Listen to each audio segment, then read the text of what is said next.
దసరా, దీపావళి, సంక్రాంతి పండగేదైనా ఒక్కో సినిమా ఒక్కో జానరాలో వస్తాయి. అయితే ఈ సంక్రాంతికి అందరూ సిండికేట్ అయిపోయారు. ఎవరిని పలకరించినా ఫ్యామిలీ ఎంటర్టైనరే అంటున్నారు. కథలు వేరైనా అన్ని సినిమా కాన్సెప్ట్స్ మాత్రం కామెడీనే. పండక్కి 5 స్ట్రైట్ మూవీస్ వస్తుంటే ఏ ట్రైలర్ చూసినా కామెడీ ఎంటర్టైనరే. గతంలో ఎప్పుడూ లేని విధంగా ఈ సంక్రాంతికి వస్తున్న తెలుగు సినిమాలన్నీ ఎంటర్టైన్మెంట్ మూవీస్ కావడం విశేషం. ఒక్కొక్కరు ఒక్కో స్టైల్లో నవ్వించనున్నారు. ముందుగా ప్రభాస్ 9న రాజాసాబ్తో వస్తున్నాడు. చిరంజీవి మన శంకర వరప్రసాద్ గారు 12న, రవితేజ భర్త మహాశయులకు విజ్ఞప్తి 13న రిలీజ్ అవుతున్నాయి. యంగ్ హీరోలు నవీన్ పొలిశెట్టి, అనగనగా ఒక రాజు, శర్వానంద్ నారీ నారీ నడమ మురారితో వస్తున్నారు. ప్రభాస్ కామెడీ మూవీ చేసి స్టెప్పులేసి చాలా కాలమయ్యింది. ఈ మధ్య కాలంలో ఏ సినిమా చేసినా డిఫరెంట్ గెటప్ లో రఫ్ గా కనిపిస్తున్న ప్రభాస్ రాజాసాబ్ కోసం వెంటేజ్ లుక్ లోకి రావడమే కాదు, ఫ్యాన్స్ మిస్ అయినవన్నీ ఇచ్చేస్తున్నాడు. రాజాసాబ్ టీజర్ హారర్ ఎంటర్టైనర్ గా సాగిందే. ట్రైలర్ లో కథ ఎలా ఉంటుందో చెప్పాడు. ప్రీ రిలీజ్ ట్రైలర్ తో ఎమోషనల్ పాయింట్ ను చెప్పాడు మారుతి. బుజ్జిగాడులో డార్లింగ్ కామెడీ స్టైల్ ని తీసుకొని పాన్ ఇండియా ఎంటర్టైన్మెంట్ తీశాడు దర్శకుడు. మారుతి ఎలా తీస్తాడో, డార్లింగ్ ను ఎలా చూపిస్తాడోనన్న భయాన్ని రాజాసాబ్ టీజర్, ట్రైలర్స్ పోగొట్టి ఎక్స్పెక్టేషన్స్ ని పెంచేశాయి. అనిల్ రావిపూడి మార్క్ అంటేనే ఎంటర్టైన్మెంట్. భార్యాభర్తలు విడిపోయి మళ్లీ కలిస్తే ఎలా ఉంటుందో కథను కామెడీగా చెబుతున్నాడు అనిల్. చిరంజీవి వింటేజ్ లుక్ కి వెంకటేష్ స్పెషల్ ఎంట్రీ కలిసి రానుంది. ఇప్పటికే రిలీజ్ చేసిన ట్రైలర్ లో కథ ఎలా ఉంటుందో చెప్పేశాడు. ఎంటర్టైన్మెంట్ తో పాటు సెంటిమెంట్ డ్రామా కూడా నడుస్తుందంటున్నాడు దర్శకుడు. రవితేజ కిషోర్ తిరుమల కాంబినేషన్ మూవీ భర్త మహాశైలకు విజ్ఞప్తి ట్రైలర్ ఫ్యామిలీ ఎంటర్టైనర్ గా ఆకట్టుకుంది. రవితేజ వరుస ఫ్లాప్లతో సతమతమవుతున్నాడు. తీసిన యాక్షన్ సినిమాలన్నీ ఫ్లాప్ అయ్యాయి. అందుకే ఫ్యామిలీ జానర్లోకి వచ్చానంటూ ట్రైలర్లో తన మీద తానే సెటైర్ వేసుకున్నాడు మాస్ రాజా. భర్త మహాశయులకు విజ్ఞప్తి కథ ఎలా ఉండబోతోందో ట్రైలర్ చెప్పేసిందే. పెళ్లైన రవితేజ ప్రియురాలితో డేటింగ్ చేస్తారు. ఇదంతా ఫ్యామిలీకి సంబంధించిన విషయమే అయినా నవ్వించడానికి చాలా మంది కమెడియన్స్ ఉన్నారు. వెన్నెల కిషోర్, సత్య ట్రైలర్ లో సందడి చేశారు. సత్య అయితే బోయపాటి శ్రీను, విజయ్ దేవరకొండను ఇమిటేట్ చేసిన సీన్స్ తో కావలసినంత వినోదం పంచాడు. శర్వానంద్ కు సీరియస్ క్యారెక్టర్స్ కంటే కామెడీ సినిమాలే హిట్స్ తీసుకొచ్చాయి. ఎక్స్ప్రెస్ రాజా మహానుభావుడు తర్వాత మరోసారి ఎంటర్టైన్మెంట్ నే నమ్ముకుంటూ నారీ నారీ నడమ మురారితో జనవరి 14న థియేటర్స్ లోకి వస్తున్నాడు.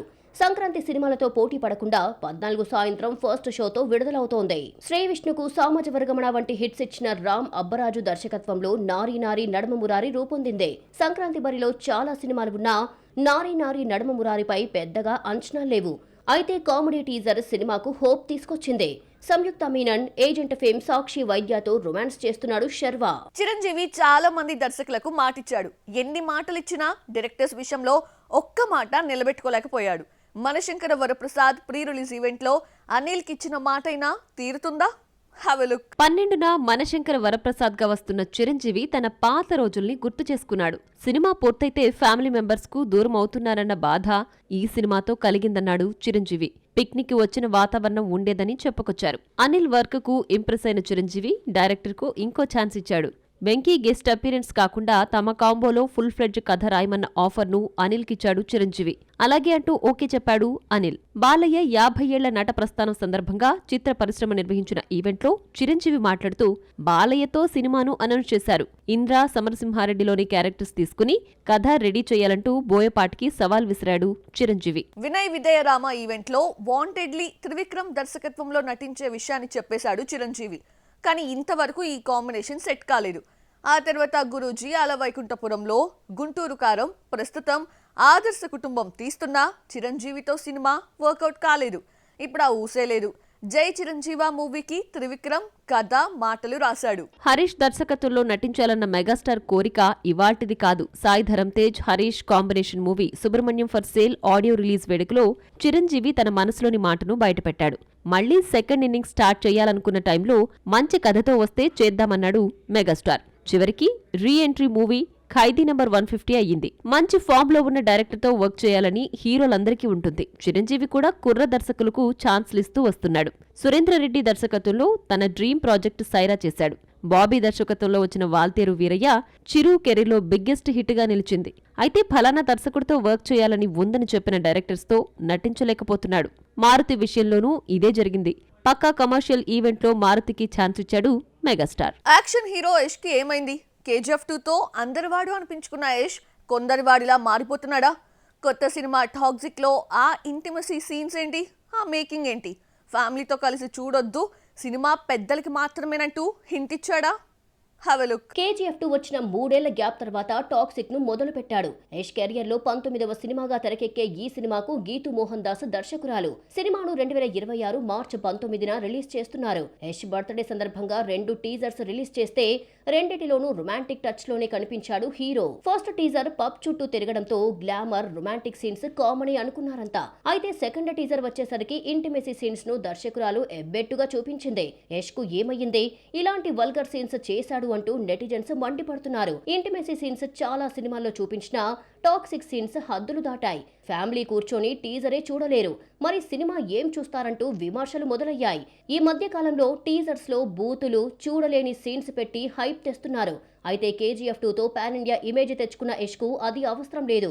ఈ సీన్స్ టీజర్స్ వరకే పరిమితం అవుతాయో లేదంటే సినిమాలో పెట్టి ఏ సర్టిఫికెట్ తెచ్చుకుంటారో చూడాలి. KGF 2 తర్వాత యష్ నటించనున్న సినిమాలపై చాలా రూమర్సే వచ్చాయి. నర్థన్, శంకర్, పూరి వంటి దర్శకుల పేర్లు వినిపించినా ఇవన్నీ గాసిప్స్ గానే మిగిలిపోయాయి.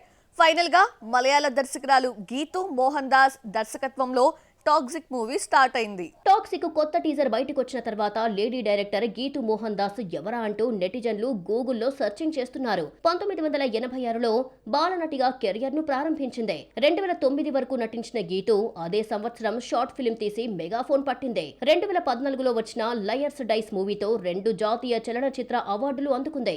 డైరెక్టర్ గా పెద్దగా క్రేజ్ లేని డైరెక్టర్ కు pan India hero Yash chance ఇవ్వడం అందరికీ షాక్ ఇస్తోంది. టాక్సిక్ లో హీరోయిన్స్ జాతర నెలకొంది. సినిమాలో ఎంతమంది ఉన్నారో గానీ ఇప్పటి వరకు 5 హీరోయిన్స్ ఫస్ట్ లుక్స్ రిలీజ్ చేశారు. కియారా అద్వానీ, నయనతార, హుమా కురేషి, తారా సుతారియా, రుక్మిణి వసంత్ పోస్టర్స్ రిలీజ్ చేశారు. అందరూ గ్లామర్ లుక్ తోనే కనిపించడం విశేషం. అఖండ 2 OTTలోకి వస్తుందా రాదా అన్న కన్ఫ్యూజన్ కి తెరపడింది. డిసెంబర్ 5న రావాల్సిన అఖండ 2 12న వచ్చినట్లు, OTT స్ట్రీమింగ్ కి కూడా ఇబ్బందులు వచ్చి పడ్డాయంటూ వచ్చిన వార్తల్లో నిజం లేదు. 9న స్ట్రీమింగ్ అవుతున్నట్లు నెట్ఫ్లిక్స్ అనౌన్స్ చేసింది. అఖండ 2 రిలీజ్ అయి నెల తిరగకుండా OTTలోకి వచ్చేస్తోంది. బాలకృష్ణ, బోయపాటి కాంబోలో వచ్చిన 4వ సినిమాకి థియేటర్స్ లో ఎదురు దెబ్బ తగిలినా OTTలో లక్ పరీక్షించుకుంటోంది. అఖండ సీక్వెల్ గా రూపొందిన అఖండ 2 భారీ హోప్స్ తో రిలీజ్ అయింది. క్రిస్మస్ వరకు వసూలు సాధించినా ఆ తర్వాత తగ్గిపోయాయి. సినిమాని 95 కోట్లకు అమ్మితే 75 కోట్లే రాబట్టింది. థియేట్రికల్ రన్ దాదాపు పూర్తి కాగా 9న నెట్ఫ్లిక్స్ లో స్ట్రీమ్ అవుతోంది. అఖండ కంటే అఖండ 2 ఎక్కువ వసూలు రాబట్టినా భారీ బడ్జెట్ బిజినెస్ కారణంగా నష్టాలు చూడాల్సి వచ్చింది. తమిళనాడు, కర్ణాటక, నైజాంలో బ్రేక్ ఈవెన్ అయినా ఓవర్సీస్, ఆంధ్రాలో వెనుకబడిపోయింది. మరి OTTలో అయినా సక్సెస్ అవుతుందేమో చూడాలి.